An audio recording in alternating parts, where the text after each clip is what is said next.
Olá, eu sou Fernando Franco Panin, sou da FAMESP de Bauru e estou na TV Relacionamento.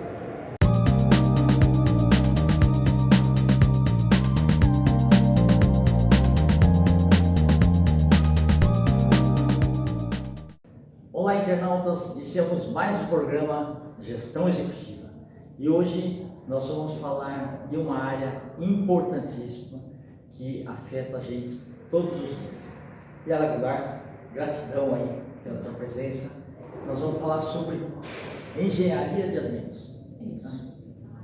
Yara, conta um pouquinho para os nossos internautas onde você nasceu, tá? Um pouquinho da sua trajetória, como foi a escolha da carreira, tá? E nós vamos falar o papel fundamental do engenheiro de alimentos, tá? Então, eu nasci em Paraisópolis, Minas Gerais, é bem divisa com São Paulo. Verdade. Mas tem queijo também. Tem queijo e cachaça. Cachaça, é legal, bacana. Paçoquinha também, né? Essas coisas, né? Não? Paçoquinha eu não me lembro, mas cachaça, queijo, goiabada, essas A coisas. goiabada é verdade. Ah, biscoito de polvilho. Isso, perfeito. Bom, os meus pais se mudaram para Campos do Jordão quando éramos crianças e de lá, depois eu fui morar no Vale do Paraíba, em Taubaté, meus avós já moravam lá, e aí fiz administração de empresas primeiro, Ok, porque tá. era o que eu precisava na época para Sim. trabalho, mas eu sempre tive um sonho de fazer alguma coisa voltada para alimentos. Era agronomia a princípio, mas como não dava certo, porque na época a agronomia era período integral, eu precisava trabalhar, acabou passando. Aí depois o Unital, Universidade de Taubaté, abriu o curso de engenharia de alimentos e eu acabei me inscrevendo na primeira turma. Ok. Sempre tive uma curiosidade muito grande em ler rótulos, em entender os componentes dos alimentos. Isso sempre foi. Então eu ficava assim entre química, agronomia, engenharia de alimentos, né? E aí eu acabei cursando esse curso. Acabou sendo muito útil porque eu trabalhei por mais de 30 anos na vigilância sanitária e uma das funções da vigilância sanitária, entre várias outras, é cuidar da questão da qualidade e segurança dos alimentos.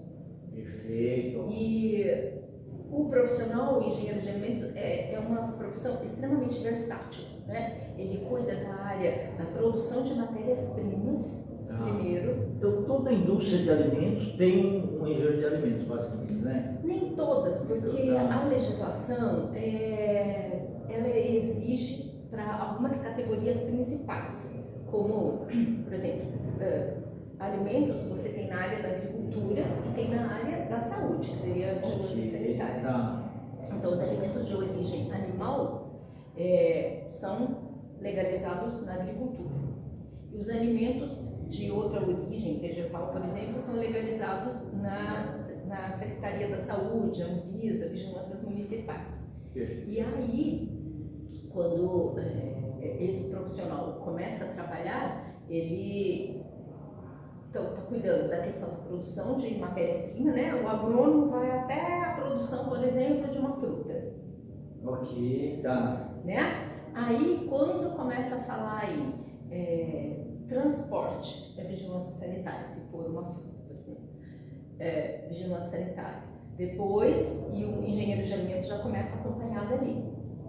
Eu posso ter um engenheiro de alimentos responsável por essa questão do transporte, logística ali, porque você tem que ter o alimento ali, tem que armazenar ele muito bem, para ele não deteriorar. Depois você entra na cadeia de produção, ele entra, por exemplo, numa empresa, e aí ele vai ser a matéria-prima para a produção. O engenheiro de alimentos entra aí também porque ele pode cuidar de novas formulações, alimentos novos que nem existem, ou alimentos que já existem, e ele vai cuidar da questão do processo para que aquele alimento seja seguro, que ele tenha uma conservação importante, né? Os alimentos hoje, por exemplo, antigamente você não tinha morangos o ano inteiro, era só no inverno. Isso. Né? Hoje não, você tem o morango em dezembro, janeiro, fevereiro. Estou dando um exemplo. Assim pode ser vários como as outros. culturas também, né? Sim. Eu, quando era moleque, melancia era só novembro e dezembro. Hoje ele tem o ano inteiro, né? Também o milho, você tinha a época certa. Né? Tinha. Tá bom que assim, esse começo ali da produção é o engenheiro agrônomo, né? Porque existem novas variedades que suportam calor, por exemplo, do morango, né? Tem as estufas lá que são climatizadas para aquele morango, por exemplo. A climatização do transporte. Isso, tem tudo isso. Mas voltando para a engenharia de alimentos, ela cuida depois do alimento pronto, aí ela vai cuidar do transporte, conservação, armazenamento, da produção e da embalagem. É outra coisa super importante que a engenharia de alimentos faz. Embalagem, né? Tem vários tipos de embalagem, a gente acaba não lembrando, mas você tem vidro, tem papelão, tem plásticos, né? Falando assim de uma maneira bem simples. Tem outros, tem conservação a vácuo, não a vácuo. Então, assim, você fala assim, como é que o meu produto vai durar o ano inteiro? Vai depender daquilo que você quer para o alimento. Às vezes é a atmosfera modificada, você vai colocar um CO2 lá dentro, né? Tem várias coisas. Então a tecnologia ajudou bastante, né? Ajudou muito, muito. É o desenvolvimento mesmo, né? Vai se desenvolvendo e você vai criando. Você adiciona uma vitamina, adiciona outras vitaminas, uma proteína. Você vai fazer o alimento de acordo com a necessidade daquela sociedade. E os silos, né? As estufas ajudaram bastante, né? Ajudaram. Isso lá na produção, né? Isso. Ajudaram. Agora, outro papel importante do engenheiro de alimentos, por exemplo, é trabalhar nos órgãos reguladores, né? Porque, só para título de esclarecimento, todos os alimentos que existem hoje, eles têm uma formulação básica. Então, eu só vou falar assim, o que é uma bolacha de leite? Então, você vai ter o padrão de identidade e qualidade, que chama BIC. Eu já sei. Para eu fabricar uma bolacha de leite, um biscoito de leite, eu sei que eu tenho que vai trigo ali, vai ovos, vai o leite, vai o fermento. Eu não posso pegar qualquer coisa e falar isso é uma bolacha de um biscoito de leite. Então você tem já esses padrões definidos. Mas eu posso criar um alimento novo. Por exemplo, eu posso criar uma geleia de rosas, né? Aí eu vou ter que provar para os órgãos reguladores, né? Rosas são comestíveis, né? E eu vou começar a fazer uma base e criar um alimento novo. Então, por exemplo, vou criar um sorvete de ora pronobis. Ok, uma coisa aqui. Aí eu vou criar uma formulação, vou submeter estudos para ver se aquilo é seguro do ponto de vista alimentar, para começar a regularizar a empresa, o produto e comercializar aquilo. Interessante, né? Então, é uma profissão extremamente versátil. Você pode ter um engenheiro de alimentos que vai desenvolver equipamentos novos. Ok, perfeito, tá? Né? Ou chegou um equipamento de fora e tropicalizar ele basicamente para os tipos de plantas aqui, frutas aqui, Pode alguma ser. coisa assim. Pode ser. A gente tem muito no Brasil já indústrias metalúrgicas que fazem equipamentos para a área de alimentos. Já customizados, né?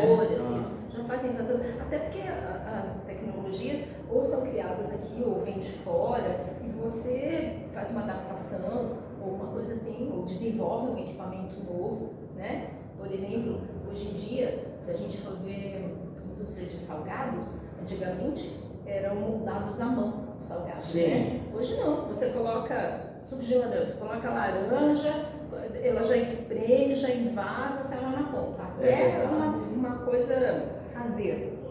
Os salgados, os pães, então é uma coisa que começa a ter um padrão, né? Começa. E começa a virar uma linha industrial. Porque aí ele fica mais em conta, né? E mais livre de qualquer contaminação também. Sim, esse é um ponto importantíssimo, né? Porque a gente não vive num mundo estéril, a gente vive num mundo hipercontaminado. Então, essa questão de você sanitizar equipamentos, ter uma produção livre, de contaminantes, os funcionários usarem EPIs corretos para não se contaminar, né, e ter um processo adequado para não contaminar aquele alimento, porque a gente sabe que vários contaminantes vão causar risco importantíssimos para a saúde dos consumidores, que podem levar à morte. É verdade. Né? Um bom exemplo é o amendoim, né? Você tem um fungo contaminante nele que se você ingerir, você vai morrer. Ou a mesma coisa... E é natural dele. É natural dele, é da terra. Né? Clostridium botulinum. A gente só pensa assim, é só quando eu como palmito envasado que foi feito, né? O Clostridium está na natureza, na terra ali. Então, eu fiz um palmito lá no meio da mata, clandestinamente, invasou. É um micro-organismo que gosta de ficar isento de ar, né? Anaeróbio, não gosta de ar, então ele fica dentro do potinho, tá perfeito para ele. Ele vai crescer, né? Você vai comer, nem vai perceber, porque são doenças mais... Às vezes nem modifica o gosto, né? Não, às vezes não modifica o gosto. E aí você vai comer, depois de uma semana, você vai começar a ter paralisia, até que ele paralisa o seu pulmão, você não respira mais. Né? Aí você pensa, é invisível, né? Não, todos os alimentos são envasados a vácuo. Então pode ter no milho, na ervilha, pode ter na azeitona, pode ter... Então o engenheiro de alimentos, por exemplo, vai cuidar de processos que são barreiras ali, para fazer com que, por exemplo, o palmito, você vai acrescentar um ácido para baixar o pH, porque essa bactéria não gosta de pH baixo. Ok, entendi. Fazer um controle, né? Faz um controle. Bacana. É bastante interessante. Tem muito a ver com a química, né? Com a composição dos alimentos, a fazer uma tabela nutricional. Tá. Né? E as matérias de química estão presentes no curso lá, né? Orgânico, inorgânico. Presentes. Porque a química faz parte da vida também, né? É verdade. A primeira vez que eu escutei falar de química, você escutava civil, elétrico, essas coisas, existia a SICA, Companhia Industrial de Conservas Alimentícias, em Jundiaí e em Monte Alto também, na cidade. Então aquela lata de massa de tomate, né? Tinha também marmelada, goiabada e tal, mas era. Aí eu ficava pensando assim, nossa, quanto tomate que tem que ser colocado lá, né? E aí não tinha jeito. Eu não sei se atualmente, mas antes talvez os conservantes fossem até mais pesados do que os de hoje. Tem limites, né? Tem limites, Você tem limites a nível mundial. Você tem legislação para a área de alimentos a nível mundial. E aí, por exemplo, a nível mundial você sabe que o limite para coliformes fecais é tanto para essas categorias de alimentos, por exemplo esse, né? De sujidades, a gente não vive no mundo estéril, a gente tem. É verdade. Né? Então tudo tem limite. Agora, quando você fala assim, a nível mundial, eu posso comer carne de cavalo? Não. Então, assim, só em culturas exóticas, alguma coisa assim, que você tem. Mas a nível mundial, você sabe o que você pode. Né? Então, só para. Ela padroniza mais ou menos os alimentos pelo mundo. Para você não ir para um outro país e comer uma coisa, carne de sapo. Estou chutando aqui, por exemplo. Não se come isso. Né? Então, tudo isso está no Códex Alimentários, que é um documento, né, a nível mundial que diz o que são alimentos para seres humanos. Leite para bebê. Né? Então tem alimentos que são mais críticos, então alimentos infantis, né? Alimentos para diabéticos, né? Aromas para você colocar outra função que o engenheiro de alimentos trabalha muito, e até compete ali junto com a engenharia química. Então, por exemplo, formulações de vitaminas para você colocar, um sabor de chocolate para você colocar no bolo, né? Então tem N aplicações ali, é muito diversificado mesmo. E tem tudo tem prazo de validade também, né? Tudo. É curioso, né? Porque até 88, coisas favoráveis, tem coisas que não são tão favoráveis, que precisam ser modificadas, mas essa questão do prazo de validade dos alimentos, Sim. que a gente chama vida de prateleira, né? Na prática, vida de prateleira na área de alimentos, ela foi dada a partir da Constituição. Os alimentos no Brasil, antigamente você comprava um iogurte, Então, podia até estar 88, muita gente foi mais contaminada, é isso? Foi, porque não se tinha, né, o prazo de validade dos alimentos. Você olhava para um pacote de feijão. Tá, é o aspecto mais visual, né? Era visual. Visual, era o sabor, era mais leite. Então era tudo muito empírico, assim, né? Sim. E aí o prazo de validade na vida de prateleira dos alimentos é uma das coisas também que você faz. Você coloca um alimento, engenheiro de alimentos, por exemplo, coloca o alimento em determinadas condições de pressão, temperatura, luminosidade e vê o quanto ele deteriora, em que espaço de tempo ele deteriora. E ali se estabelece o prazo de validade daquele alimento. Entendi, tá. Tem uma equação, né, para isso. Tem formulação para isso. Até para você fazer controle de qualidade de um alimento que você produz, de uma farinha. Você vai fazer plano de amostragem, né? Vai amostrar o alimento, vai ver o quanto ele está bom, quanto que ele não está. Tudo isso é bastante versátil mesmo. São muitas coisas para fazer dentro da área. Ô Yara, mas o jeito que falou, o profissional tem que ser um eterno aprendiz, né? Olha, sai coisas novas, né? Já diria o professor. Ele falou assim, cada turma que sai da faculdade é melhor do que você que formou lá atrás. Então, todas as profissões. Exatamente. Né? Todas as profissões você tem que estar estudando sempre, participa de feiras, sempre participa de congresso e dentro da sua área, logicamente. Tem tecnologias novas, né? Tem o tempo todo. E às vezes você vai para um segmento, por exemplo, a produção de doces, ou produção de farinhas, ou de pães, né? Tem máquinas para você ver o quanto de glúten que tem uma farinha, para você ver se industrialmente falando, se aquela farinha é boa para você fabricar uma bisnaguinha. Certo. Né? E é feita análise química, não é do solo visual. O visual para deixar bonito, mas ou físico-química. Isso, exato. Tem bastante coisa. Outra coisa que o engenheiro de alimentos entra, controle de qualidade, análises físico-químicas. Em laboratórios.